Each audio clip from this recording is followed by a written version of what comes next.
Welcome into week 8 of the 5th quarter. Just a couple of games left for teams to sift into postseason seeding. Kearney and Grand Island were on the road this week. The Islanders actually hitting the gridiron last night. They scored a big-time win over Bellevue East, 55-20. That marks their first win of the season as the team looks to put together a strong end to their regular season. And Kearney playing today, they took on Columbus and won that one 10-0. Now in Adams County, the Hastings Tigers host the Minutemen of Lexington, starting things off with the Tigers offense on senior night. Carlos Gutierrez takes the snap here and completes the short pass to Hayden Shoemaker, and he shows off the fancy feet moves, taking this one for a first down. Now let's fast forward a few plays on the drive. Tigers on the doorstep. Gutierrez hands the ball to Broen Hartman, and he scores that one to give 6 for the Tigers. Lexington also had some impressive plays. The Minutemen driving right before half. Brian Troe steps back and throws a laser past a Tiger defender. He completes this pass to Ricardo Vilches. Good for a first. Now back on the Tiger sideline. Tyken Johnson already hit a 59-yarder this season. Here he hits one from 53 yards, but that would have been good from 60. Tigers get the win here, 13-12. Out to York now for the Dukes hosting Seward. Renew their rivalry, both teams 5-2 entering tonight. Start of the third quarter, Sam Sagehorn hands the snap off to Peyton Else. Else finds an open field and takes it 27 yards to the house. Blue Jays take a 21-3 lead. Dukes fight back on the next drive. Emmett Dirks here finds Troy Schmid downfield for the 45-yard touchdown conversion. Cuts Seward's lead to 18. The Blue Jays fly past the Dukes 42-16. Let's take a look at some other scores in Class B. Northwest defeating Crete here 27-21.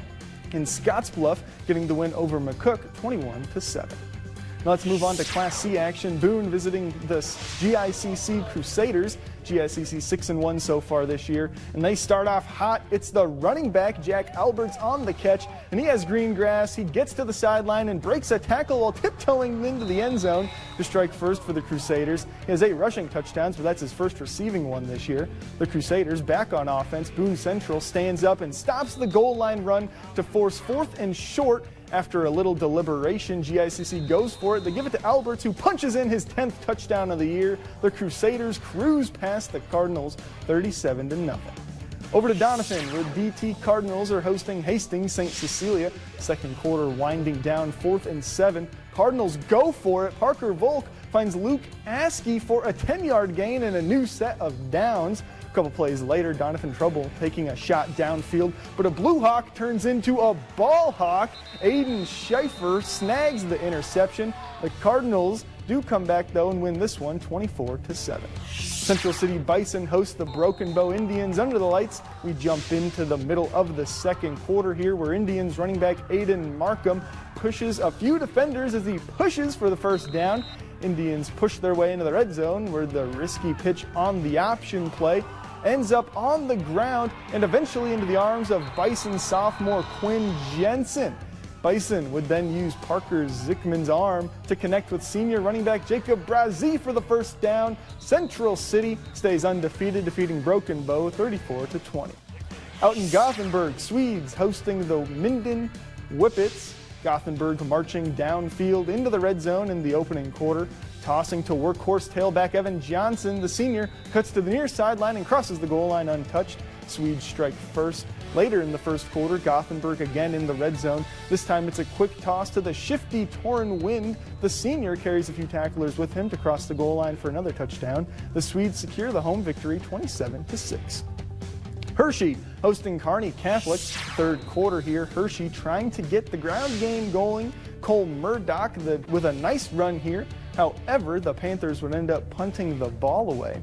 Kearney Catholic on offense, trying to get their offense going. Quarterback Jake Bosshammer hits a strike to Cole Berg here, who makes a catch for a first down. Kearney Catholic remains undefeated, winning a close one here, 29-22. Now Lincoln Christian, let's take a look at some other scores, from Class C. Lincoln Christian getting the win over Adams Central, 28-20. We also have Cozad beating Holdridge. That one was 42-0. Aurora got the win over Milford, 49-14. St. Paul beat Centura, 21-0. Ord with an offensive explosion, 78-20 over Cross County. And Wood River winning a tight high-scoring game over Superior 42 to 41. Let's move on to eight-man schedule this week is awesome. Top-ranked Shelby Rising City versus McCool Junction. Second quarter, Logan Lindsley pitches it back to Blake Schmidt, who finds Jet Braca in the red zone, sets up the Huskies at the 5. 2 plays later, Carter Eckmeyer takes the handoff and punches it in. Shelby Rising going up by 12. The Huskies shut out the Mustangs 36-0. Now, let's look at some other eight-man scores here. Thayer Central took down EMF 50-44. Sandy Creek shut out Southern 63-0.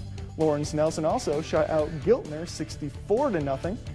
And then in a forfeit, BDS beat Nebraska Lutheran.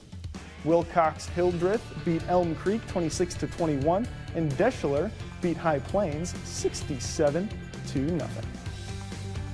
Let's move on to some six-man action. The Hampton Hawks host the Ansley Litchfield for their senior night. Hawks open the game trying to catch Spartans off guard, which they do. Mason Wines dives onto an onside kick. The Hawks then snap the ball to QB Landon Hansen, who scans the field before lobbing the ball to a crossing Layden Rojweski. The sophomore would then shake a would-be tackler before running into the end zone to open the scoring. Hawks offense finds the red zone again. Hansen here pitches the ball to Rojewski for a hard rushing touchdown to go up 2 scores. The Hampton Hawks would defend home turf, beating the Ansley Litchfield Spartans 73-20.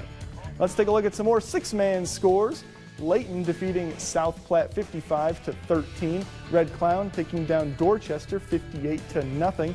Southwest defeating SEM 64-30. And at last check, Silver Lake leads Meridian in the fourth 45-19.